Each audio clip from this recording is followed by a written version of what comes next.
here at our first apartment, and it is a time firm. That means the guest checks out at 11 and new guests will check in between 3 and 4 o'clock.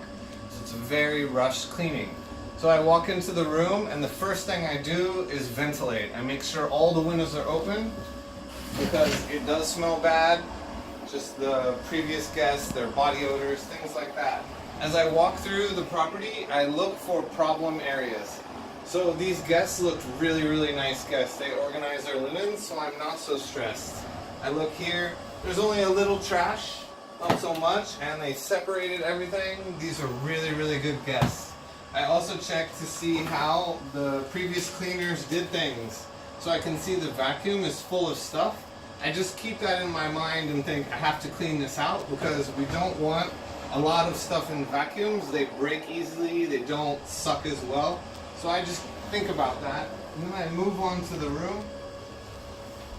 I keep opening all the windows because I really want a good smell. Like, I don't want guests thinking the room smelled bad, so I want all fresh air.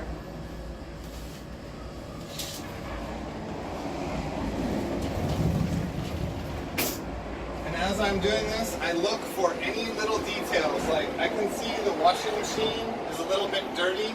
I can see this is very dusty, so I keep that in my mind. As I'm walking through, I look here, there's dust, and I can see the guests are really nice. They made the beds. So the next secret bad spot is the closet.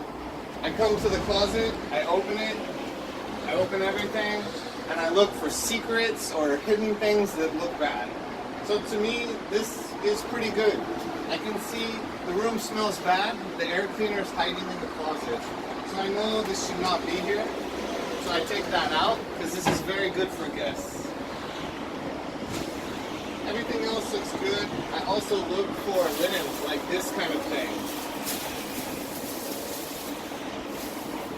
I think this is clean, so it's fine, it's safe.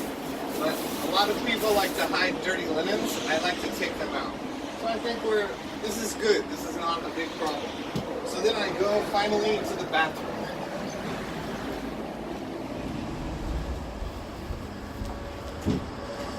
I go to the bathroom. I can hear a fan is broken, so I'll report that the fan's broken.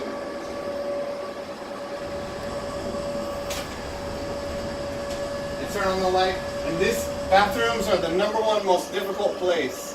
So I look at it to see where my biggest problems are. So if we come in here, I can quickly tell the ceiling is covered in mold. So I take a note of that, and I know I need to spend a little extra time here. Everywhere else, just mold on the ceiling. So it's all here, mold everywhere. Little bit of mold here, and then all this down here is very dirty. Always behind toilets is very dirty. So I just remember that, and I will spend most of my time in the bathroom today. Everything else looks pretty good. Things I worry about too are under here. When guests look, a guest wants to use dishes. If it's all messy, this isn't bad, but I'd like to organize this a little better, because if guests see this and they see it messy, they'll look for other things. They'll check every drawer. They'll start looking for mistakes. So down here, cleaning supplies. I like to have cleaning supplies very organized in straight lines, like at a bar or something. If guests see many things thrown in, like this, they feel like no one cares. They feel like the cleaner isn't good, so they'll complain and they'll look for more problems. They just won't be happy. So these are things too I spend at the end of our cleaning. I organize these at the end if we have time. So we're here at noon. So I estimate we'll have about an hour and a half to do this cleaning.